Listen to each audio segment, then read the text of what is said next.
Good evening, viewers. As we begin the countdown to the 2023 general election, it's important to put certain pictures or narrative clear to the entire public. Today, we are with the DG Iroko, Mr. Shedrack Ikweme, as we explain a certain political narrative that happened in the past few months and ahead of the general election. Good evening, sir. Good evening. I can have a handshake with you, sir. Well, without much ado, I will begin straight with the question. It's quite true that Right Honorable Daniel Asukwo propagated and nurtured the Back to the South agenda before his mega defection to the Labour Party. Has this position changed? And if it has not, or if it has changed, why?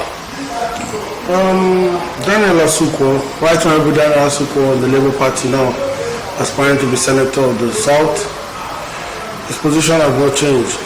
First of all, he came out, I think one of the minor reasons, not major, he came out to be governor of Cross River State was because power was meant to go to the South. The major reason was that he was capable.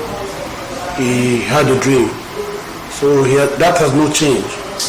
Daniel Asukwo believes in power must go back to the South. He has been preaching that.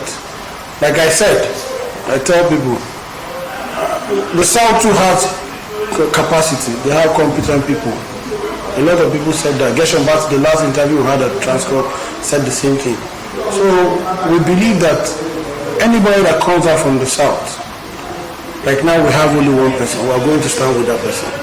Okay. Yeah. Thank you. That brings me to yet another question where we have insinuations that Right Honorable Daniel Asukwo was offered the senatorial ticket of the PDP and he blatantly rejected this. So do you have a say towards this particular insinuation? Yes, I would like to speak on that seriously. I want to tell everybody that Daniel Asukwo was the first person who told the 18 LGA that he was going to contest for governorship. 2.5 years before now, he was going around during Christmas sharing gifts and lip stipends to like minds. Daniel Asukwo has told everybody from one side that he's going to come and contest for the governor of Cross River State.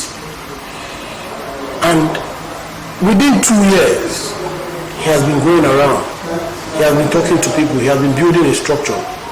Then, up to the point of the primaries, nobody called him. He said the same thing to me, and I believed in him. I believe in him more like nobody called him. Gershon did not. Our leader, the PDP leader, did not. Leah Imoke. I'm challenging them. If they did, they can actually come up with a video or a statement that they invited you, or they told you to come for the Senate, but you didn't want. And I don't think anybody is more qualified than Daniel Asukwo to contest for the governor of Cross River State. Okay, thank you very much for this particular ventilation of your thoughts on whether it was offered or not offered. Well, let's not dwell on that. He has defected to the Labour Party. I think our concentration should be more of that. The Right Honorable Daniel Asukwo, Daniel Asukwo, defected to the Labour Party. Do you consider this to be a good political calculation, given the many years of leadership of the APC and the PDP in the state? It's a good calculation because most of the people, even the flag bearer of PDP was an APC person, and other people have defected. Atiku was in other parties. People go from one party to the other, depending on their calculation. Okay. Then Asukwo, Dansuki is a movement. Dansuki told the 18 LGAs, without a master, without a boss, without a senator supporting him or a House of Rep member supporting him, and he came third. I'm so proud of him. If Dansuki comes back to the South and says he wants to go for Senate, that's because he has something to offer his people. If the 18 LGA will not accept that, I think the 7 will. Daniel Asukwo is more qualified because he has been there for 12 years, House of Reps. The man from the ABC, he has been there for I think 16 or 20 years, one of them. A time Bola is going to be there in 12 years. I would like everybody to go back to their what would I say, their scorecards. Let's see who has performed. I don't mean dog meat empowerment.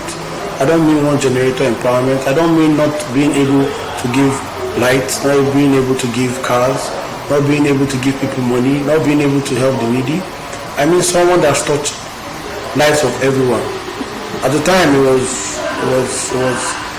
man empowerment. But he discovered that giving money to every man, they are only going to enrich their family. Why don't we create roads? Why don't we put lights? Why don't we build boreholes? Renew our schools?